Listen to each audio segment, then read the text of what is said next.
Be observant and listen to your inner voice. There is something inside you that tells you what to do and when to do it.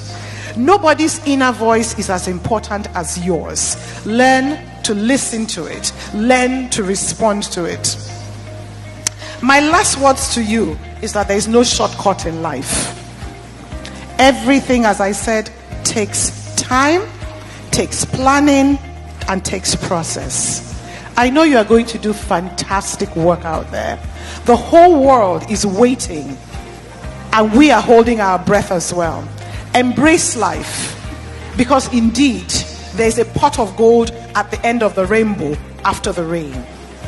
Class of 2018, every single one of us, the management, the staff, the faculty, your parents, and your younger ones are waiting for you to exhibit those things that we know